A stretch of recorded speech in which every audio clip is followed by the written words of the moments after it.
Hello à toi, c'est Claire. Aujourd'hui on se retrouve pour une nouvelle vidéo qui va parler de la blessure d'injustice avec cette phrase. Je pense que je suis aimée pour ce que je fais. Alors peut-être que toi aussi tu es comme ça et que tu penses vraiment qu'on t'aime par rapport à ce que tu fais et non pas par rapport à ce que tu es. Et donc aujourd'hui on va voir comment inverser cette tendance qui te fait certainement souffrir parce que tu en fais certainement trop aussi et que tu es du genre perfectionniste. Donc si ce n'est pas déjà fait, je t'invite à t'abonner à ma chaîne et reste bien jusqu'à la fin de la vidéo pour voir mes solutions concrètes pour te venir en aide.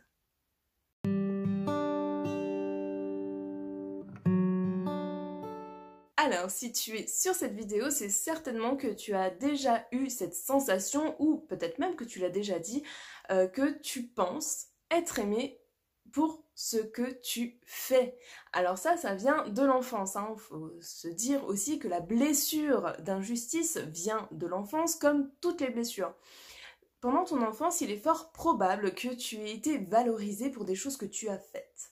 Par exemple, tu faisais un dessin et ta maman te disait « Waouh, c'est magnifique ce que tu fais !» Et tu avais l'impression qu'elle s'intéressait à toi, mais qu'à ce moment précis. Parce que tu avais fait un joli dessin, et non pour la fille que tu étais. Mais ça peut être pour diverses choses, ça peut être ça peut être « Oh bah tiens, tu as fait le ménage et du coup tu le faisais pour avoir cette valorisation, pour être vu et reconnu par tes parents. » Et du coup, cette sensation, ce comportement est resté jusqu'à l'âge adulte et tu as tendance toujours à faire ça. Alors, dans ta vie d'adulte, comment ça peut se transposer? Tout simplement, dans ton travail, déjà dans un premier temps, où tu vas faire des choses et tu vas les faire à la perfection et tu vas attendre une valorisation de ton patron qui va te dire « Waouh, c'est très bien ce que tu fais » et tu vas te sentir valorisé et aimé par rapport au travail que tu lui as rendu. Ça peut être aussi dans ta vie de tous les jours. Par exemple, tu vas faire à manger, mais tu vas le faire à la perfection pour attendre une reconnaissance de la personne qui va goûter ton plat et qui va te dire « Waouh, tu as fait un super plat !» Et là, tu vas te dire « Waouh !» Alors, moi, je me définis en tant que femme qui fait très bien son travail et qui, en plus, cuisine très bien. Je suis bonne cuisinière et je suis une excellente travailleuse.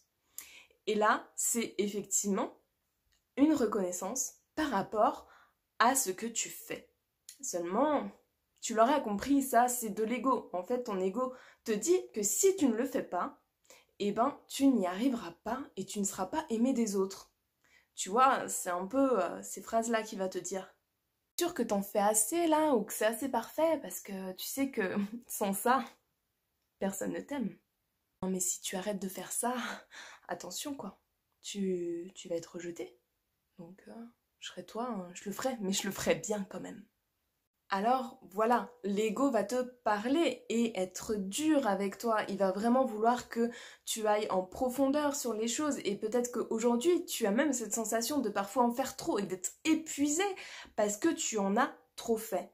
Mais tu ne sais pas comment revenir en arrière parce que quelque part si tu dis non, est-ce qu'on va t'aimer autant?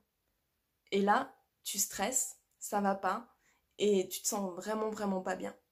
Il faut inverser ça. Et pour inverser ça, il va falloir que tu te challenges. Il va falloir que tu essayes justement d'en faire un peu moins et de voir ce qui se passe. Est-ce que les gens t'aimeront moins parce que tu en fais moins? Ou est-ce que finalement ils t'aimeront toujours pour le travail que tu fais? Est-ce que tu as vraiment besoin d'en faire autant pour être aimé? Ce sont vraiment des questions intéressantes et je t'invite vraiment à prendre un papier et un stylo et à répondre à ces deux questions déjà dans un premier temps. Ensuite, toujours sur la même lancée, tu peux déjà te focaliser sur tes qualités, mais tes qualités humaines. Et pas tes qualités au travail, genre je suis bonne travailleuse. Non, pas sur ce que tu fais, mais vraiment sur la personne que tu es. Et là, ça va être difficile. Là, tu vas sentir que, oui, alors tu fais très bien beaucoup de choses. Tu dessines très bien, tu fais très bien la cuisine, tu fais très bien le ménage, tu t'occupes très bien des enfants. Mais à part ça, quelle maman es-tu si tu as des enfants? Es-tu une maman aimante? Prends-tu soin de tes enfants, c'est-à-dire prends-tu le temps avec eux? quelle maman es-tu réellement? Si tu es au travail, quel personnel es-tu? Es-tu aimable, souriante? As-tu envie de rendre service aux autres? Es-tu une passionnée? As-tu des loisirs? Comment es-tu? Es-tu un petit peu égocentrique? Ou introverti? Cherche vraiment toutes tes qualités et note-les. Et si c'est trop difficile, demande de l'aide à tes amis. Je t'assure qu'ils seront ravis de t'aider à rajouter des qualités dans ta liste. Sois vraiment douce avec toi-même, parce qu'on a vu que l'ego était vraiment très critique et qui te donnait peur en fait d'en faire moins. Mais si tu es douce avec toi, eh ben ça ira mieux déjà dans un premier temps. Si tu te dis oui, attends, c'est pas grave si j'en fais moins. Il faut que j'essaye vraiment d'en faire moins pour voir ce qui se passe. Il faut que je sorte de ma zone de confort.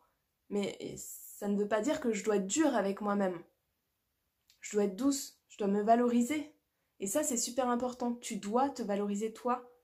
Et tu ne dois pas attendre que l'autre te valorise pour ce que tu fais, mais aussi pour ce que tu es. Dans ton travail, tu attends la valorisation de l'autre.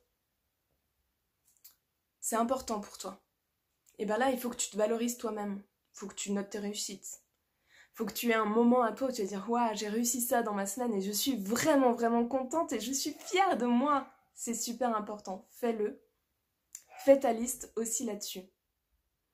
Et tu verras que tu te sentiras vraiment mieux. Je t'invite vraiment à faire ces exercices que j'ai fait aussi dans cette blessure d'injustice. Mets-moi en commentaire si tu as des difficultés avec cette blessure. Je t'invite aussi à t'abonner à ma chaîne si ce n'est pas déjà fait, à la partager si tu penses que ça peut en aider d'autres et à liker évidemment. Je t'invite à me suivre et je te fais de gros bisous. Je te dis à demain pour une nouvelle blessure.